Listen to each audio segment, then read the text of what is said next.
Praise be to God. परमेश्वर की स्तुति हो।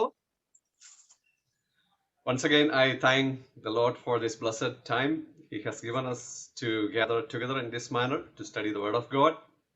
एक और बार मैं परमेश्वर को धन्यवाद देता हूं कि इस तरीके से हम सभी लोगों को परमेश्वर का वचन को अध्ययन करने में हम सभी को एकत्रित किया है।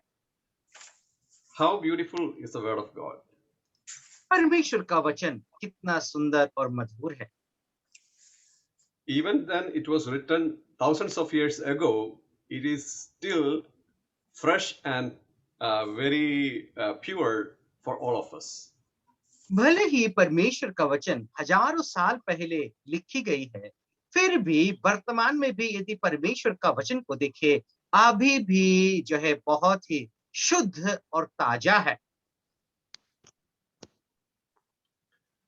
Last few weeks we were going through the book of James. और कुछ हफ्ता हो गया कि हम याकूब का पत्री का अध्ययन करते हुए आ रहे हैं। And we have gone through the first two main parts of this book. और हम लोग जो है इस पुस्तक का दो भागों को अध्ययन कर चुके हैं। First of all, we have seen what are the purpose of trials. सबसे पहले हम लोगों ने जो है अपने जीवन में जो परीक्षाएं आती है, उस परीक्षा का कारण का उद्देश्य क्या है। James is giving not just a lecture, but it is really a practical thing for each of us to follow. मेरे प्यारो, याकूब शिक्षा ही देते हैं ऐसा नहीं, लेकिन प्रायोगिक जीवन में कैसे हम व्यवहार कर सकते हैं, लागू कर सकते हैं, उसके विषय में वो शिक्षा देते हैं।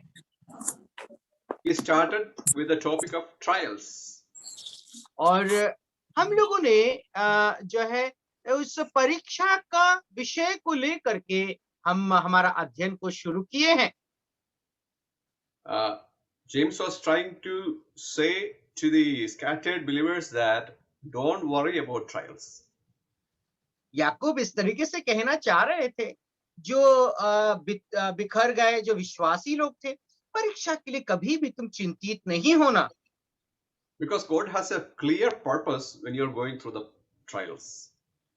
क्योंकि परमेश्वर का एक मुख्य और महान उद्देश्य है जब तुम परीक्षाओं से होते हुए गुजरते हो। What is that purpose? और वो कारण क्या है, वो उद्देश्य क्या है? Each trial will lead to endurance, that will lead to perfection, that will lead to maturity, that will give us the approval of God, and that will bring us the crown of life. और हर एक परीक्षा जो है हमारे जीवन में धीरज को उत्पन्न करता है, वो धीरज जो है सिद्धता को उत्पन्न करता है, सिद्धता परिपक्वता को उत्पन्न करता है, परिपक्वता परमेश्वर की ओर से जो है अप्रूवल को जो है देता है, और फिर हमें जीवन का मुकुट की ओर हर परीक्षा ले जाता है। And in the second part of this first chapter, James was speaking about temptations. और दूसरी भाग में याकूब जो है जो प्रलोभन वाली परीक्षाओं के विषय में वो बताते हैं। Both are kind of tests, but the trials are from God, temptations are not from God, it is from Satan. और परीक्षाएं जो हम लोग देखें तो हम लोग देखते हैं कि वो परमेश्वर के ओर से हैं, लेकिन प्रलोभन देने वाली जो परीक्षाएं हैं वो परमेश्वर की ओर से नहीं बल्कि शैतान की ओर से। Trials purpose is going up until the crown of life, but temptations purpose is going down till death. और जो परीक्षाएं हैं परमेश्वर की ओर से वो जीवन का मुकुट की ओर ले जाता है, प्रलोभन वाली जो परीक्षाएं हैं वो मौत की ओर ले जाता है। So we are not permitted to say no to trials, but we are commanded to say no to temptations.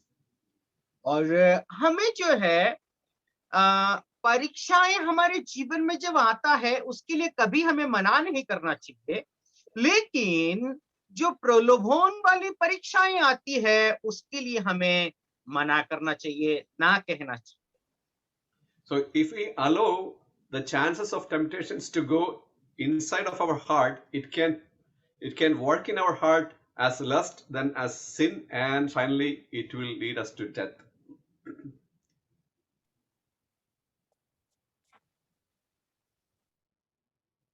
अच्छा, once again you repeat, I got a call. Yeah. When temptation comes, if we allow the temptation to our heart, it can process in our heart as lust, then it has sin, then it will lead us to the death. और यदि जब हमारे जीवन में प्रलोभन वाला परीक्षाओं को दिल में जगा देते हैं, तो वो प्रलोभन वाला परीक्षाएं हमारे जीवन में अभिलाषाएं लाता है। अभिलाषाएं पाप उत्पन्न करता है, वो पाप मौत के घाट में उतार देता है। We, all the believers who believed in the Lord Jesus Christ, are saved from the penalty of death.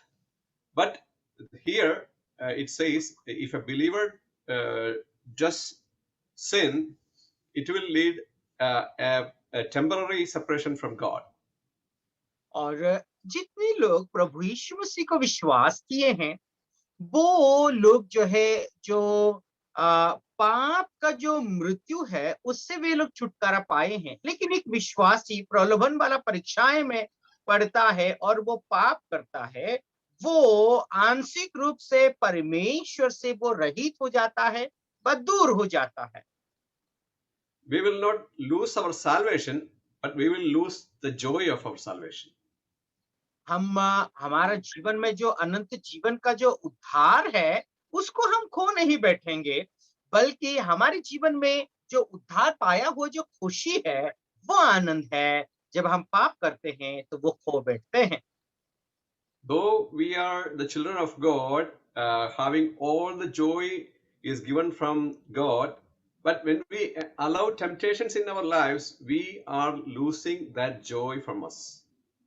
मेरे प्यारो, जब हम परमेश्वर के बच्चे हैं, हमारे जीवन में खुशी और आनंद रहता है, लेकिन जब हम पाप कर लेते हैं वही खुशी हम खो बैठते हैं। So that we have seen how the temptation works in the heart. और हम लोगों ने कल देखे थे कि जो है वो परीक्षा व प्रलोभन वाली परीक्षा हमारे जीवन में कैसे कार्य करता है। Sin is actually processed in the heart, in the heart of believer. और एक विश्वासी का जीवन में पाप जो है कार्य करता है, उसका जीवन में जो है धीरे धीरे कार्य करता है। Not what we see, hear, but how we see or hear is a matter. और मेरे प्यारो, हम हमारे आंखों के सामने हम क्या देखते हैं वो बड़ी बात नहीं है, वो मैटर नहीं करता, लेकिन हम किस तरीके से उस चीज को हम लोग देखते हैं वो हमें पाप की ओर ले जाता है। If you are watching the TV, in what attitude you are watching the each program, that matters. और आप टीवी देखते हैं, कोई प्रोग्राम होता है, उस प्रोग्राम को किस नजरिए से आप लोग देखते हैं वो बड़ी बात होती है, वो पाप की ओर ले जाता है। That is why Jesus said, if you look a person with wrong thoughts or with lust, that is considered as the action of a sin. और अभी किसी व्यक्ति को यदि गलत सोच और विचार से आप देखते हैं और अपने मन में अभिलाषा जताते हैं, तो वो पाप की ओर ले जाता है। That is why yesterday we have seen this picture that the five senses, the information that comes to our heart through these five senses, we need to filter all these senses to keep our heart pure. और बीते दिन हम लोगों ने ये 5 इंद्रिय के विषय में हम लोगों ने देखा था। तो इन 5 इंद्रियों को हमें जो है किस तरीके से भर करके रखना चाहिए ताकि हम पाप ना करें। So God is giving a boundary for each and everything we are allowed to do. मेरे परमेश्वर क्या करते हैं, हर चीज के लिए एक सीमा देते हैं ताकि उस सीमा के अंदर रह करके हम कार्य को करें। The best example we have seen yesterday is the saliva of our mouth. Inside of our mouth, it is very good. It is good for our health. But if it goes out, it is disgusting. और बीते दिन हम लोगों ने देखा था कि हमारे मुंह के अंदर जो थूक है वो यदि अंदर ही रहता है तो अच्छा है, लेकिन वो बाहर निकल करके जाता है तो सभी लोगों के लिए अच्छा नहीं है। So whatever God allows in our life, if we are going away from the boundary of what God allowed, and it becomes transgression. और परमेश्वर ने जो सीमाएं दी हैं उस सीमाओं को आप यदि उल्लंघन करेंगे तो वो क्या होता है, ना पाप होती है, परमेश्वर का विरोध हम लोग जाते हैं। Here James is telling us that God is not the source of temptation, but He is good and perfect, and He will give only good and perfect gift. और यहाँ पर याकूब जो है इस बात को कहते हैं कि जो कुछ परमेश्वर देते हैं वो पाप नहीं है, और जो कुछ जो शैतान की ओर से होता है वो पाप होता है। Six things James is telling about God here. और यहाँ पर परमेश्वर के विषय में याकूब 6 बातों को बताते हैं। One, God cannot be tempted by evil. और जो है दुष्टता से परमेश्वर को परीक्षा नहीं की जा सकती। God cannot make any faults. परमेश्वर कभी गलती नहीं कर सकता। God is the provider of all good things. परमेश्वर हर अच्छी वस्तु का व हर अच्छी वस्तु प्रदान करने वाला परमेश्वर है। God does everything for our good. परमेश्वर जो कुछ भी करता है हमारा भलाई के लिए करता है। God cannot be changed. परमेश्वर कभी नहीं बदलता। God made us His children through new birth. परमेश्वर हम सबको अपना बेटा बेटी बनाया है नया जन्म के जरिए। These are the facts we see from verse 13 to 18. और ये सब जो सच्चाइयां हैं इन सब बातों को हम 13 वचन से लेकर के 18वां वचन तक हम लोग देख सकते हैं। When we read this verse 18, we may have some quite maybe disturbed because it may not be that much clear in the first reading. और 18 पद को यदि हम लोग पढ़ेंगे तो पहली बार में यदि हम पढ़ें तो ये हमें जो है थोड़ा सा कठिन समझने में थोड़ा सा कठिनाइयां हो सकती है। I don't know how it reads in Hindi, but in Malayalam and in normal English, it is having some clarity problem. और हिंदी में कैसा है मुझे नहीं मालूम, लेकिन मलयालम और फिर अंग्रेजी में पढ़ोगे तो थोड़ा सा समझने के लिए कठिन है। But when we read in NLT, that is a paraphrased version of the Bible. और जब हम इस वचन को जो है एक बाइबल में पैराफ्रेज्ड बाइबल है उसकी ओर से हम लोग यदि पढ़ेंगे तो Here in the Bible, normal Bible translations, it is written like this: a kind of first fruit of all He created. और यहाँ पर जो है देखेंगे तो ऐसा लिखा गया कि पहला फल को परमेश्वर ने उत्पन्न किया, ऐसा है। Yeah, there we are not actually understanding how to interpret that passage. और यहाँ पर हमें जो है इस भाग को किस तरीके से व्याख्या करें थोड़ा सा हमें समझ में नहीं आता, थोड़ा सा कठिन है। But in this paraphrased version, and we out of all creation became his prized possession. और एक जो पैराफ्रेज्ड बाइबल वर्जन में यदि देखें तो वहां पर इस तरीके से उसको अनुवाद की गई है कि सृष्टि के जरिए जो है हम सब के सब उस सृष्टि का फल का भागी हुए हैं व हमें दान के स्वरूप मिला है। So God chose us by the birth and by giving us his true word, and we out of all creation become his prized possession.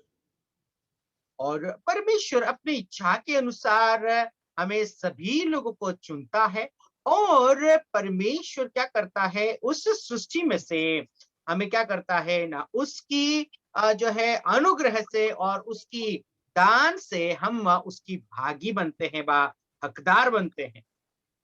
All that we see in this world and this universe, everything is God's creation. इस संसार की ओर देखें तो ये संसार के हर प्रकार के जो चीज है परमेश्वर का किया हुआ सृष्टि है। But we, as we are born again children of God, we are his prized possession, and we are the cream of creation. लेकिन जब आप और मैं व हमारा जीवन को देखें हम जो उद्धार पाए हुए लोग हैं नया जन्म पाए हुए लोग हैं इस सृष्टि का अनमोल लोग हैं। So, up to this part, we were just going through the revision of the previous classes. और ये जो हम लोग बीते हुए दिनों में जिस विषय को हम अध्ययन कर रहे थे उसका एक पुनरावृत्ति था बा एक और बार हम लोग उसको दोहरा रहे थे। Now we are coming to our passage, which we are going to look into. और आज की जो अध्ययन के लिए इस भाग के और जो देखने वाले हैं उसी भाग में हम आज आ रहे हैं। So let us give all our attention to this passage. आइए हमारा ध्यान जो है इस भाग की ओर हो। Can we read from verse 19 to 28? आइए हम लोग जो है 19 आयत 27, yeah. हे मेरे प्रिय भाइयों, यह बात तुम जान लो, हर एक मनुष्य सुनने के लिए तत्पर और बोलने में धीर और क्रोध में धीमा हो, क्योंकि मनुष्य का क्रोध परमेश्वर के धर्म का निर्वाह नहीं कर सकता। इसलिए सारी मलिनता और बैर भाव की बढ़ती को दूर करके इस वचन को नम्रता से ग्रहण कर लो, जो हृदय में बोया गया है और जो तुम्हारे प्राणों का उद्धार कर सकता है। परंतु वचन पर चलने वाले बनो और केवल सुनने वाले ही नहीं जो अपने आप को धोखा देते हैं, क्योंकि जो कोई वचन का सुनने वाला हो और उस पर चलने वाला ना हो तो वह उस मनुष्य के समान है जो अपना स्वाभाविक मुंह दर्पण में देखता है, इसीलिए कि वह अपने आप को देखकर चला जाता है और तुरंत भूल जाता है कि मैं कैसा था। पर जो व्यक्ति स्वतंत्रता की सिद्ध व्यवस्था पर ध्यान करता रहता है वह अपने कामों में इसलिए आशीष पाएगा कि सुनकर भूलता नहीं पर वैसा ही काम करता है। यदि कोई अपने आप को भक्त समझे और अपनी जीभ पर लगाम ना दे तो अपने हृदय को धोखा दे तो उसकी भक्ति व्यर्थ है। हमारे परमेश्वर और पिता के निकट शुद्ध और निर्मल भक्ति यह है कि अनाथों और विधवाओं के क्लेश में उनकी सुधि लें और अपने आप को संसार से निष्कलंक रखें। See, James is changing the topic from the trials and temptation to a totally different style. यहाँ पर हम लोग देखते हैं याकूब क्या कर रहे हैं, जो परीक्षा और अभिलाषाओं वाला परीक्षा को जो वो उस विषय के ऊपर चर्चा कर रहे थे उस विषय को छोड़ करके एक अलग विषय की ओर आ करके यहाँ पर वो बातों को रखते हैं। We can title this passage as True Godliness. और इस अध्याय का शिरोनाम इस तरीके से हम लोग जो है रख सकते हैं, सच्चा परमेश्वर का भक्ति। So, what are the evidences of true godliness? और सच्ची भक्ति का जो है उसकी प्रमाण क्या है? How do we know we are really godly? हम कैसे जानते हैं कि हम परमेश्वर का भय मानते हैं? Actually, the word godliness is has given another word in the different parts of the Bible, that is fear of God. और यदि भक्ति का जो शब्द है उसको देखें तो दूसरे भागों में परमेश्वर का वचन में यदि देखें तो परमेश्वर का भय के रूप में बताया गया है।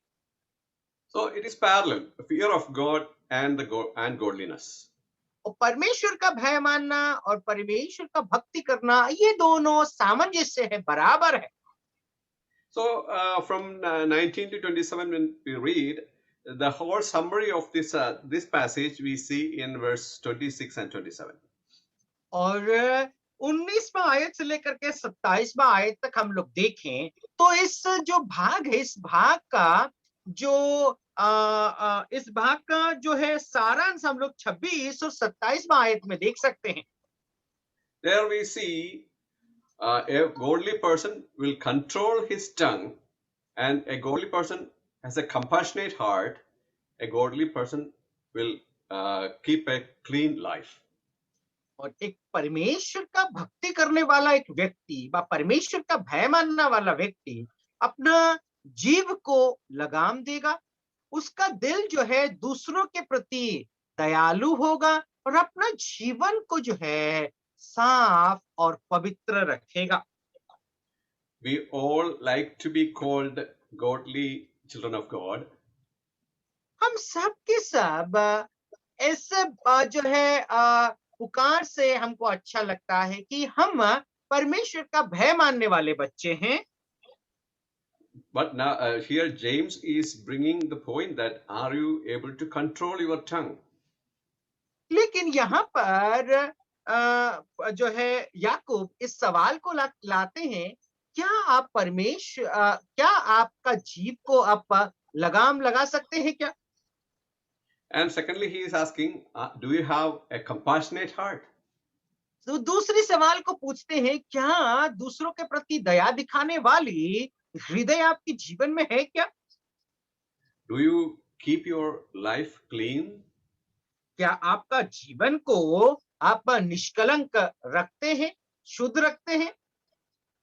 So again, we are going back to verse 19 and 20. There also, James is bringing the same point.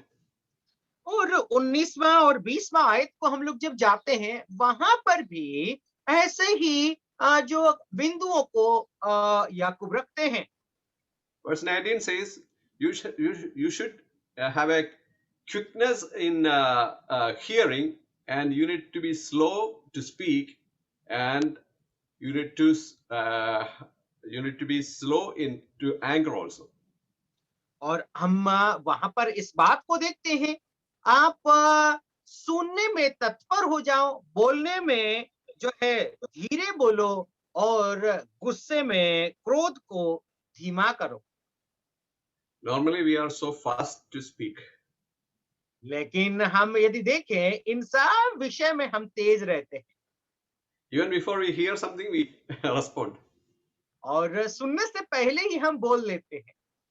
You know, in many of the churches or organizations or committees, this quarrel and things happening because of this fast speaking. और कलीसिया में देखो, कोई संस्थानों में देखो, कोई सभाओं में देखो, क्योंकि ये तेज बोलना या फिर बोलने में तत्पर हो जाते हैं लोग, इसीलिए बहुत सारे झगड़े उत्पन्न होते हैं। But if you are a mature Christian, in your conversations, you need to think that you should have a listening ability, quick listening ability, but you need to take a minute before you speak. आप जब वार्तालाप करते हैं, ऐसा वार्तालाप में परिपक्वता दिखाना बहुत जरूरी है। आप सुनिए, लेकिन बोलने में एटलीस्ट 1 मिनट लीजिए, सोच करके बोलिए। Again, take a minute before you add emotion to it. और जो है अपने जो फीलिंग्स को लाने के लिए या फिर गुस्सा आपका जीवन में प्रदर्शित करने के लिए और थोड़ा वक्त लीजिए। So when we change this order, when we hear something itself, the anger comes out or the emotions comes out, and we are speaking fast, so everything will be in a trouble. और यदि इस क्रम को यदि हम लोग बदल देंगे, हम यदि कुछ बात को सुन करके हम लोग जो है गुस्सा करने लगेंगे और जो है गुस्सा दिखाएंगे, तो जो सब कुछ जो है वहां पर जो माहौल है बिगड़ जाएगा। You might be remembering whenever Jesus speaks something, finally he will say, "He who has ear to hear, let him hear." आप लोगों ने जो प्रभु यीशु मसीह की बातों को आप लोग ध्यान दिए होंगे, जब कभी प्रभु यीशु मसीह कुछ बातों को करते हैं बा कुछ उपदेश देते थे, उससे उसके बाद वो इस शब्दों को वो दोहराते थे, जिसका कान है वे सुन ले। That means when you hear something, you need to hear what is the intention of that message. जब आप कुछ बातों को सुनते हैं, उसका तात्पर्य यही है कि उस उपदेश को, जो उपदेश को आपने सुना है, उस उपदेश को आप गौर से सुने, ध्यान लगाएं। Many times when Jesus was speaking to the public, the Pharisees and the Sadducees, that kind of religious people, they hear things, but they hear the inner meaning in a different way. जब सादुसी और जो है फारूसियों को हम लोग देखते हैं, वे तो सुनते तो थे, लेकिन उनका सुनना ये था कि जो है अंदरूनी तरीके से यदि हम लोग देखें, उनका दिल का गहराई की बातों को देखें, तो वो अलग तरीके से उस बातों को समझते थे। Actually, Jesus was bringing the heavenly truth to the people, but the Pharisees and Sadducees, they were trying to interpret his word in their own perspective. देखा जाए तो प्रभु यीशु मसीह उन स्वर्गीय वाणी को, उस स्वर्गीय बातों को जो है संसार में ला करके उनके सामने रखते थे, लेकिन वे लोग अपने मन में जो सोच और विचार है, उसके अनुसार जो है वे लोग उस बात को समझते थे। So that's why they couldn't understand what Jesus said. इसीलिए प्रभु यीशु मसीह ने जो बातों को ला करके उनके सामने रखा था, उन बातों को वे समझ नहीं पाए। So Bible asks us to listen and let us be a good listeners. परमेश्वर हमसे चाहता है कि हम जो है वो अच्छे एक सुनने वाले बने। Be quick to grasp things in its real sense. और जो है उसका जो सही अर्थ है, उस अर्थ को जो है हम बहुत जल्दी समझ जाएं। If we respond after grasping things in its real sense, we will never make a dispute with others.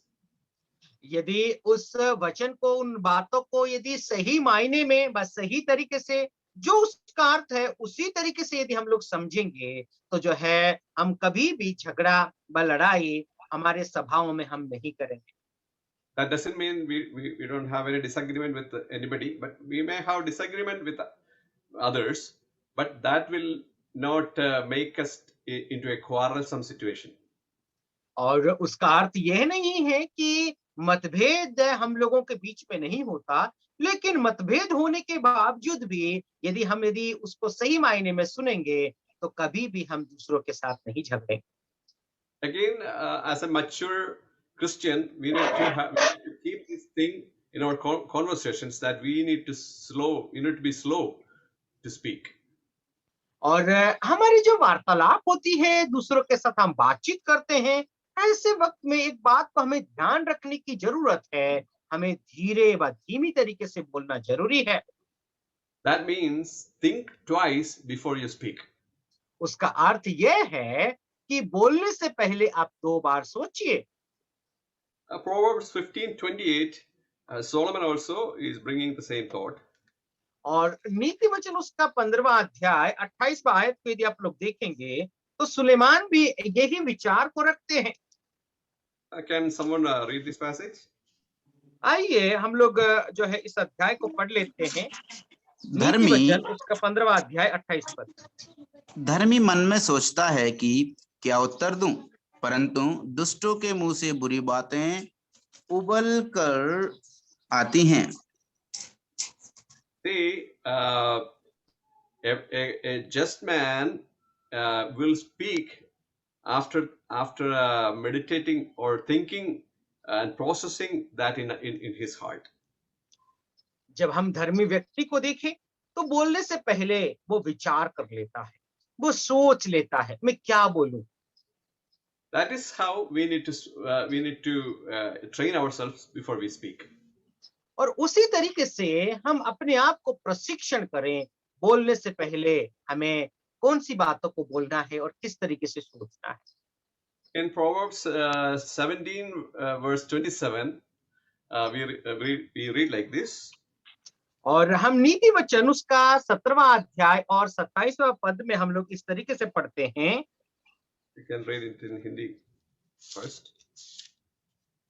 जो संभल कर बोलता है वही ज्ञानी ठहरता है, और जिसकी आत्मा शांत रहती है सोई समझा वाला पुरुष ठहरता है। See, a person who is a wise person, he will keep his word and he will control his words. और क्या है ना, जो ज्ञानी व्यक्ति है, बुद्धिमान व्यक्ति है, जो कुछ भी वो बोलता है वो संभल करके बोलता है। Proper answer is a sign of maturity. और सही तरीके से हम यदि उत्तर देंगे तो एक परिपक्वता को दर्शाता है। So also Solomon is bringing another thought that a word spoken in right circumstances is a sign of maturity. और एक और बातों को जो है सुलेमान लाते हैं, और जो है हम लोग देखते हैं कि सही परिस्थिति में सही बातों को रखना जरूरी है। And when we answer a thing with gentleness, that will turn away wrath. और यदि हम लोग क्या करेंगे, किसी व्यक्ति को यदि जवाब देते हैं शांत स्वभाव से, यदि हम उस व्यक्ति को उत्तर देंगे, जवाब देंगे, तो उस व्यक्ति का गुस्सा जो है वो कम हो जाएगा और उसका गुस्सा चला जाएगा। So how great is the wisdom of the word of God. परमेश्वर का वचन में कितना बुद्धि और ज्ञान से परिपूर्ण है। God is giving instructions even about our hearing and speaking and the method of processing it in our mind. परमेश्वर हमें ज्ञान देता है, बुद्धि देता है, किस तरीके से हम जो है दूसरों के सामने वार्तालाप करें। Are we actually speaking in this after these processes in our mind? जब हम बातें करते हैं क्या इस तरीके से ये सोच और विचार रखते हुए हम वार्तालाप करते हैं क्या? Some people has said like this. When we hear something, if we have some emotional attachment to that conversation, before we speak back, we need to count at least 10. 1, 2, 3, 4, 5, 6, 7, 8, 9, 10 in our mind. That gap will give us more wisdom to speak properly. मेरे प्यारो, जब हम लोग वार्तालाप करते हैं, जो घटनाक्रम होती है उस वक्त में, आप यदि उस घटना में यदि आपको बहुत ही ज्यादा रुचि है, लगाव है, तो आप क्या करें? सबसे पहले बोलने से पहले आप 10 तक गिन लीजिए। 10 गिनिए, 1 2 3 4 5 6 ऐसा करके 10 तक आप गिनिए। जो 10 गिनने तक का जो समय आपको मिलेगा, तब जो है आपका विचार उसमें बदल सकता है। So quick response many times bring us into trouble. जो है बहुत जल्दी जवाब देना हमारे जीवन में समस्या ही समस्या आ सकते हैं। And now James is bringing to the next step. It is controlling our emotion. दूसरी जो अगला बातों को याकूब हमारे सामने लाते हैं कि हमारे जो इमोशंस होता है, हमारा जो विचार होती है, उसको हम किस तरीके से नियंत्रित करें। Shall we read Proverbs 19:11? आइए हम लोग नीति वचन उसका 29वां अध्याय Sorry, 11 पद को पढ़ लें। 29:11. या 29वां अध्याय और 11 पद। उसका 11 मूर्ख अपने सारे मन की बात बोल देता है, परंतु बुद्धिमान अपने मन को रोकता और शांत कर देता है। So losing temper is not a wise thing. It is a sign of immaturity. और हम यदि देखें, हमारा आपा खो बैठना ये क्या दर्शाता है? न परिपक्वता को नहीं, बल्कि अपरिपक्वता को दर्शाता है। But many times when we see the leadership of a political leadership or something, the leaders are very furious people. They will say whatever they feel. They are thinking that they are wise, but actually, Bible says they are not wise. They are immature. बहुत सारे राजनीतिक लोग जो है वो क्या करते हैं ना, उस परिस्थितियों को देख करके गुस्से में आ जाते हैं, आपा खो बैठते हैं और बोलने लगते हैं। उनको ऐसा लगता है कि वे बुद्धिमान हैं, लेकिन परमेश्वर का वचन कहता है वे बुद्धिमान नहीं है। In 14 verse 29 of the book of Proverbs, again it says of the controlling our emotion. और 14 अध्याय नीति वचन उसका 14 अध्याय 29वां पद में भी, वहां पर भी हम लोग जो है किस तरीके से अपना इमोशंस को कंट्रोल कर सकते हैं, वहां बताई गई। जो विलोम से क्रोध करने वाला है वो बड़ा समझ वाला है, परंतु जो अधीर है वो मूर्खता की बढ़ती करता है। So, slow to anger is a sign of maturity. विलोम से यदि हम लोग क्रोध करेंगे, गुस्सा दिखाएंगे, ये हमें क्या है ना, जो परिपक्वता का चिन्ह है। How much more we are able to control our anger, that is a sign of how much wise we are. और जितना देर तक हम यदि हमारा गुस्सा को, हमारा क्रोध को नियंत्रण में हम लोग रखेंगे, तो वो जो है परिपक्वता को दर्शाता है। The more you control your emotion, that means you are more wise, you are more mature. और जितना आप लोग क्या है ना, अपना जो गुस्सा को क्या करेंगे ना, उसको नियंत्रण करके आप लोग यदि रखेंगे, तो उतना ही बुद्धिमान आप दिखाई देंगे। The book of James is a wisdom literature of the New Testament. और याकूब का पुस्तक क्या है? नया नियम में एक जो है बुद्धिमान व ज्ञान देने वाली एक पुस्तक है। And in the Old Testament, we have Proverbs. It has 31 chapters. So if we read one chapter a day for 1 month, 31 days, we can read the whole book. और यदि हम लोग यदि देखें, नीति वचन जो है पुराना नियम में ज्ञान व बुद्धि देने वाली पुस्तक है। यदि इस पुस्तक को भी हम लोग महीना में 31 दिन और 30 दिन होते हैं, एक दिन में एक अध्याय भी पढ़ेंगे तो Yeah, that will give us more wisdom to face each and every situations of life.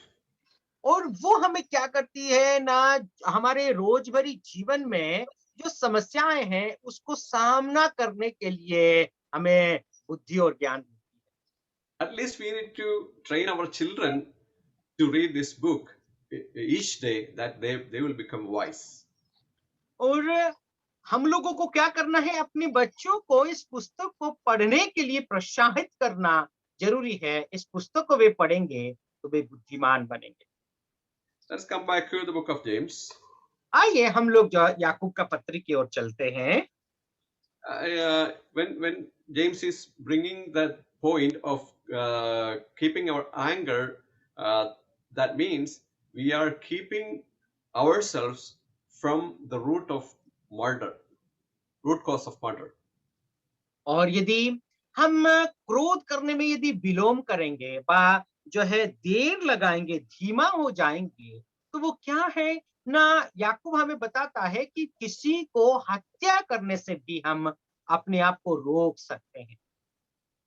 In Matthew chapter 5, verse 21 and 22, Jesus is saying that if we are getting angry with a brother and you are kind of a murderer. और अपने भाई के ऊपर हम यदि गुस्सा करते हैं तो आप क्या है, एक हत्यारे के बराबर है। Actually, you are not killing your brother, और देखा जाए वास्तविक रूप में आप अपना भाई को नहीं मारते हैं, but that is the seed of all kind of murder. लेकिन वो गुस्सा करना ही जो है हर तरह का जो है हत्या का जड़ हो सकता है। So lust is a seed of adultery. In the same way, this anger is the seed of murder. जैसे कि हम देखते हैं कि अभिलाषा बेविचार का जड़ है, वैसे ही गुस्सा भी हत्या का जड़ होगा। So if you are not able to control our anger, the root cause, it can lead us into more serious sin. हमारा गुस्सा को, हमारा जो क्रोध को यदि हम नियंत्रण नहीं करेंगे, काबू में नहीं रखेंगे, तो अपने जीवन में बहुत ही ज्यादा पाप और पाप में हम बढ़ते जाएंगे। In verse 20, James is telling that anger of a man prevents God from doing his righteous part.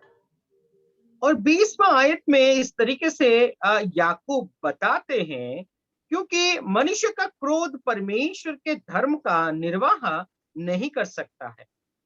Means if we are using our emotions, or if we are using our anger to quickly respond to others, we are not waiting to see what was actually God's intention in this.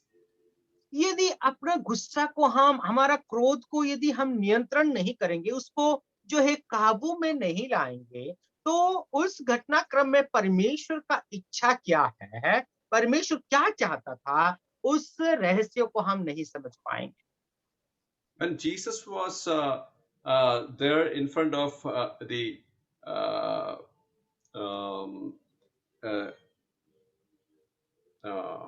that pilot a pilot, there were many questions they were asking, but he was not responding. He was keeping silent. जब प्रभु यीशु मसीह पिलातुस के सामने होते हैं, उस वक्त बहुत सारे सवाल जो है प्रभु यीशु मसीह को पूछा जा रहा था, लेकिन प्रभु यीशु मसीह सवाल के बावजूद भी वो शांत रहे और वहां पर उन लोगों को जवाब नहीं दिया। In 1 Peter 2:28, we read, why did Jesus not respond that time? और जब हम पहला पत्रस उसका दूसरा अध्याय 28वां आयत को यदि हम लोग देखें, तो प्रभु यीशु मसीह ने उनको पलट करके जवाब क्यों नहीं दिया, इस बात को यहाँ पर हम समझ सकते हैं। He wanted to see the real justice of God. जो है परमेश्वर का जो न्याय है, उस न्याय को, बस सच्चा न्याय को वो देखना चाहते थे। Yeah. So when we respond with our anger and our emotions, we are not giving chance to God to respond. मेरे प्यारो, हम अपने जीवन में उसी गुस्सा को यदि बढ़ने के लिए देते हैं, तो परमेश्वर का इच्छा क्या है, उस इच्छा को हम समझ नहीं पाते हैं। So I think it is our wisdom that instead of we respond negatively, we need to give God a chance to do His justice. हम अपने तरीके से उस व्यक्ति को उस घटनाक्रम में जवाब देने के बजाय हम परमेश्वर का न्याय क्या है, वो परमेश्वर ही न्याय करे, हम जो है उसको समय दे और परमेश्वर के हिसाब से काम करने दें। And in the next part, in Ephesians 4:26, we see, in your anger, do not sin. और हम अगले भाग में यदि देखें इफिसियों का पत्री उसका 4था अध्याय 26वां आयत में, आप अब गुस्से में आकर के पाप ना करें। So, when we read this passage, we maybe think that many a times we may be getting angry. जब हम जो है इस अध्याय को पढ़ते हैं, बहुत बार हम लोग गुस्से में आ जाते हैं, गुस्सा करते हैं। When our children is doing something wrong, we may be getting angry. जब हमारे बच्चे कुछ गलत काम कर बैठते हैं, ऐसे वक्त में हम गुस्से में आ जाते हैं व गुस्सा करते हैं। When our children they don't spend time for studies and they are spending more time in watching, we will be getting angry. और जब हमारे और टीवी या फिर दूसरा और कुछ चीजों में देखने में अपना मन लगा करके बैठते हैं, ऐसे वक्त में हम जरूर गुस्सा हो जाते हैं। Is that anger sin? क्या वो गुस्सा पाप है? No. Actually, नहीं। God also has such kind of righteous anger.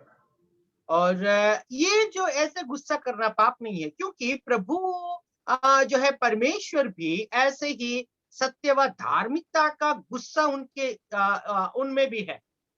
So there is righteous anger too. और देखें तो फिर जो है धार्मिकता का गुस्सा भी है।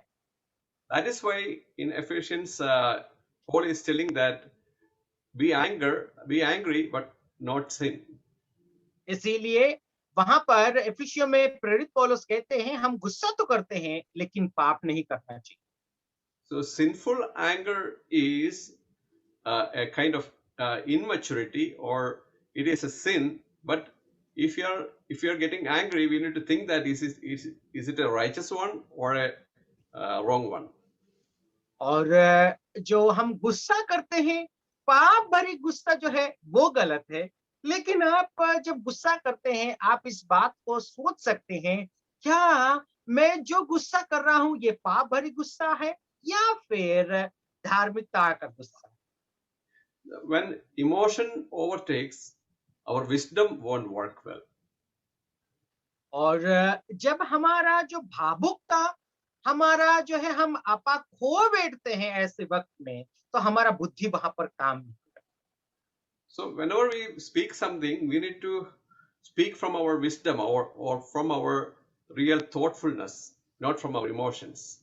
जब हम बातें करते हैं, ऐसे वक्त में हमारा बुद्धि का इस्तेमाल करके बुद्धिमानी के साथ हमें बात करना चाहिए, ना कि हम जो है कुछ बातों को सुन करके भावुकता हो करके उस भावुकता के अनुसार जवाब देना चाहिए। Do you know who is the meekest man of all the earth? और क्या आप जानते हैं जो सारे संसार में सबसे नम्र व्यक्ति कौन है? God has given a certificate to a person in the Bible. He was the meekest man in all the earth.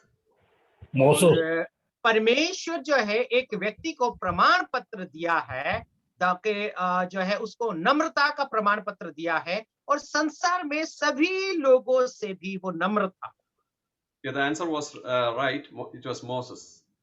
और जो जवाब किसी ने दिया है, वो जवाब सही है, वो मूसा था।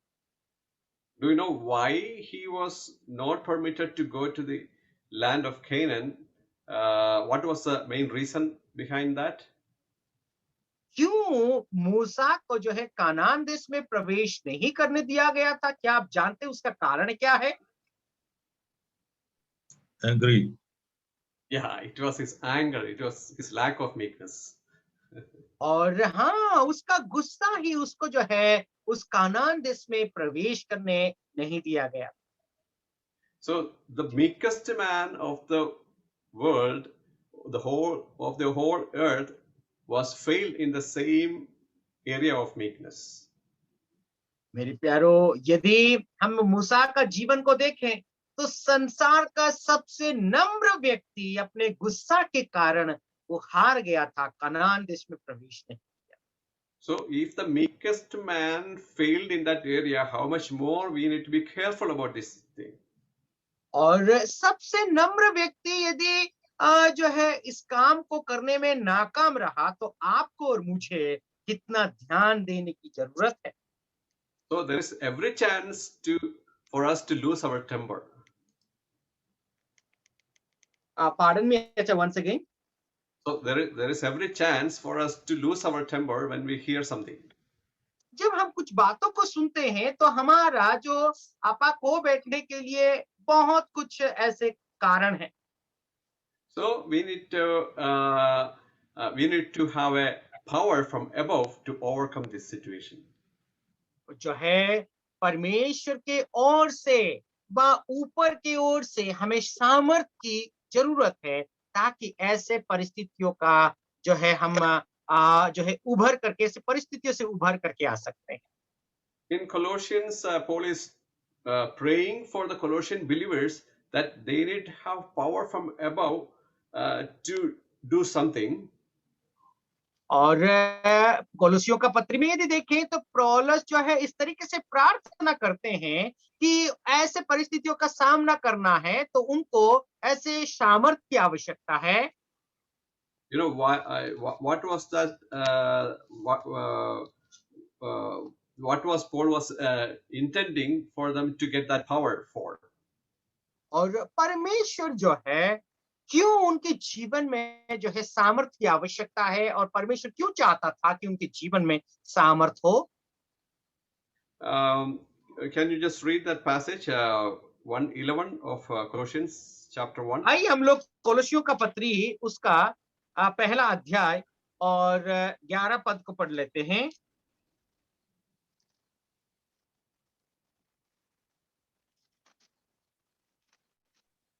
कोलोसियों 1:11। Yeah. उसकी महिमा की शक्ति के अनुसार सब प्रकार की सामर्थ्य से बलवंत होते जाओ, यहाँ तक कि आनंद के साथ हर प्रकार से धीरज और सहनशीलता दिखा सको।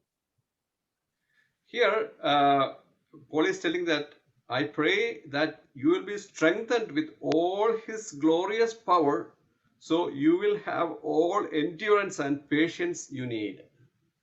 और इस तरीके से पौलुस कहते हैं, मैं इसीलिए प्रार्थना करता हूं ताकि तुम बलवंत होते जाओ, धीरज से सहनशीलता को, हर प्रकार के धीरज से सहनशीलता को दिखा सको।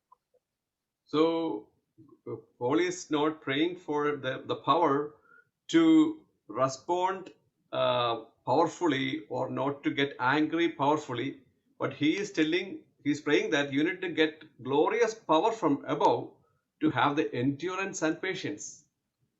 यहाँ पर प्रेरित पौलुस इसीलिए प्रार्थना नहीं करते कि वे लोग सामर्थ्य पा करके जो है शक्ति को पा करके शक्ति के साथ दूसरों को क्या करे ना जवाब दे, बल्कि वो सामर्थ्य को पा करके वे लोग धीरज और सहनशीलता को अपने जीवन में दिखा सके। See, three things. James is mentioning three things as a sign of maturity. और यहाँ पर पौलुस जो है अच्छा, जेम्स और Paul, James is mentioning three things in this passage. याकूब जो है तीन ऐसे जो है चिन्ह दिखाते हैं जो परिपक्वता को दर्शाता है। Quick to hear, slow to speak, and slow to anger. और सुनने में तेज हो, तत्पर होकर के सुने, धीरे से बोले, और फिर गुस्से में जो है हम लोग कंट्रोल करें व जो है उसको काबू में रखें। This is really a day-to-day thing we need to practice in each day of our life. ये हमारे जो है रोजभरी जीवन में हमें हमारा प्रायोगिक जीवन में हमें अनुभव करना जरूरी है, हमारे जीवन में लागू करना आवश्यकता है। After this class, when you go to your place, your house, your village, or your market or something, these days are lockdown days, but whenever you face to speak somebody else, there is a chance for you to quick answer and quick anger. और आप कभी भी बाहर जाते हैं, बाजार जाए या फिर कोई सभाओं में जाओ, अभी वर्तमान तो जा नहीं सकते, लॉकडाउन है, लेकिन कभी भी आप जाते हैं तो ये जो सिद्धांत है इसको अपने जीवन में लागू करें। Brother Whenever, brother yes. ये जो फर्स्ट पीटर 2 का 28 नहीं है सर, ये तो शायद 8 ही होगा। Oh yeah, that is actually First Peter 2:21. That is, I will just check and say 8 that होगा was. सर। वो 2 अध्याय का 21वां आयत है। Okay, please continue. Yeah, that is First Peter 2:22 and 23. Sorry for the wrong writing there. So we are every day, day to day, we are facing this kind of situation in our life. और हमारे जो है रोज भरी जीवन में ऐसे परिस्थितियों का सामना हम करते हैं। But we need to keep it in our mind that if you are a mature Christian, if you are a just man, God is not intended to quickly answer or quickly angry toward whatever we hear. और यदि एक परिपक्व विश्वासी है तो परमेश्वर यही चाहता है कि जल्दी गुस्सा ना करे, जल्दी ना बोले। But listen carefully, think about it, process it in your heart, and then you answer with wisdom and without much emotions on it. और आप ध्यान से सुनिए और जल्दी आप उसका जवाब न दीजिए, सोचिए, विचार कीजिए और फिर बुद्धिमान के साथ आप भावुकता में ना आए और जो है जवाब ऐसा ना दीजिए। So every time when you speak, wisdom will be in the upward position, up position, and the emotion will be down to the wisdom. कभी भी आप बोलते हैं सबसे ऊपर जो है बुद्धि को आप स्थान दीजिए और आपकी जो भावुकता व सोच और विचार होती है उसको जो है ज्ञान व बुद्धि के नीचे स्थान दीजिए। Whenever emotion go up, our answer or our response will be wrong. जब कभी भी जो है बुद्धि से ऊपर करके हमारी भावुकता होती है तो हमारा जवाब किसी को हम लोग देते हैं तो गलत संदेश जाता है, गलत हो। So before each and every response, every decision, we need to think that are we really responding with wisdom from God, or are we just responding with our emotions? कभी भी हम दूसरों को जवाब देते हैं तो हमें ये सोच और विचार को लाना बहुत जरूरी है, क्या हम बुद्धिमानी के साथ जवाब देते हैं या फिर हम भावुकता में आ करके उस घटनाक्रम में, उस भावुकता में आ करके उस व्यक्ति को हम जवाब देते हैं। When we have gone through this passage, many of you might have thought that these simple things, why did James is spending this much verses for this speaking, listening, and emotions, these things? और इस अध्याय को जो आप पढ़े हैं ये तो साधारण विषय है, क्यों याकूब जो है इतना समय लगा करके यहाँ इस बातों को वो शिक्षा देते हैं? It is because if you are a mature Christian, we need to be careful about even our words.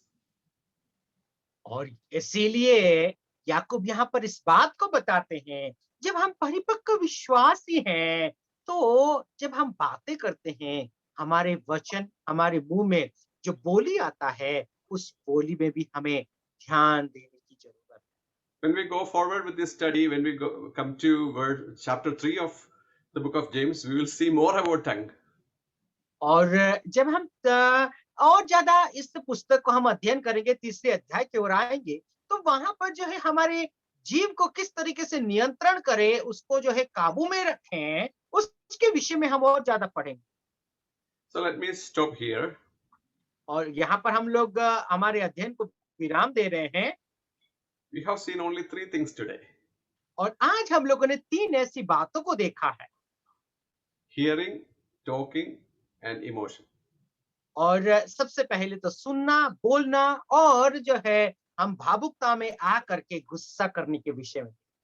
You'll have a good ear to listen. और आपका जो 2 कान है उसमें बहुत तेजी से कुछ बात को आप सुन लीजिए। That ear should be connected to our brain to think about it. और ये जो कान है हमारा जो मस्तिष्क है उसको उसके साथ उसको जुड़ा हुआ रहना चाहिए और हम सोच और विचार करें। We have a mouth and a tongue, और आपको और मुझे जो है मुंह भी है, जीभ भी है, but before we speak, think and process it in our mind, then you speak slow to speak. और बोलने से पहले हम जो है क्या करें, सोचे विचारे और धीरे से। We have a heart. और हमको परमेश्वर ने एक दिल को दिया है। There are many emotions are going through our mind and heart. और बहुत सारी ऐसे भावनाएं, भावुकताएं जो है हमारे मन में और हमारे दिल में जो है होते हुए चलता है, होते हुए जाता है। We can add godly emotions to our responses. जब हम दूसरों को जवाब देते हैं, उस जवाब में परमेश्वर का भक्ति और भय को हमें मिश्रण करके बोलना है। But be careful when you add anger to our responses. लेकिन दूसरों को जब जवाब देते हो तो गुस्सा को उस भावुकता में डालने से पहले 10 बार विचार कर कीजिए। This portion is actually a dry portion, so that's why I'm not going forward with this. We are going to stop here. और ये जो भाग है बहुत सुंदर भाग थी और मैं ज्यादा गहराई में जाना नहीं चाहता हूँ। So in the next class we'll be going about the compassionate mind and how God will help us to have a good mature Christian life in our day-to-day life. अगले सत्र में हम लोग जो है कैसा एक दयालु दया भरी जो हृदय है उसको हम दिखाएंगे, उसके विषय में आने वाला जो सत्र है उसमें हम चर्चा करेंगे। May the name of the Lord be glorified. परमेश्वर के नाम की महिमा। Amen. सभी का जय मसीह की।